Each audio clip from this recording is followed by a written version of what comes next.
nose that he has, and also the fact that he is heavily tattooed, and those tattoos are particularly present on his upper and lower arms. So with technology from the 1990s, if he did modify, alter or hide his tattoos, there would be some evidence of that. So together with his current appearance and these prominent features, we're appealing to the public for information. The details of those tattoos can be accessed on our Queensland Police Service Facebook page. How horrific was the murder? The murders were premeditated. It was not a random event.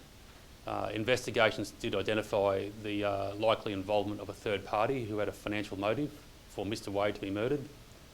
It was common knowledge at the time that Mr Wade had accumulated significant wealth from SP bookmaking activities in Sydney in the 1980s, and the murders were carried out by two offenders, and we're of the belief that Mr Wade was the target of this murder and that Mrs Ambrose was the unfortunate victim of circumstance being present in his unit on that night. What makes you so sure there were two people involved? Due to the physical evidence at the crime scene, two different firearms were used in this offence, and witness accounts placed two persons in the crime scene. How much does it bug you that you've known of his wife for 20 years and haven't been able to find her? Yes, as I said, there are conflicting reports that Mr Boback is deceased, but the investigation has always been carried out with the approach that he is alive and well.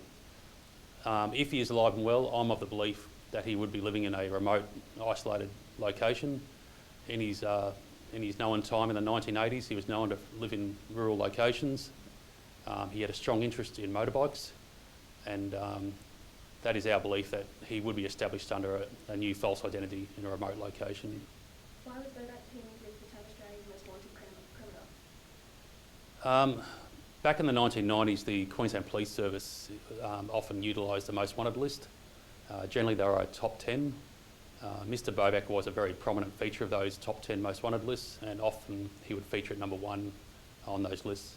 Would you say he is now today Australia's most wanted? That's a very subjective comment, but he is of extreme interest to the Queensland Police Service. Sorry, you might have covered this before, but when was the last time anyone saw Boback? Mr Boback was last positively sighted shortly after the murders of Maureen Ambrose and Peter Wade. That was in late 1991.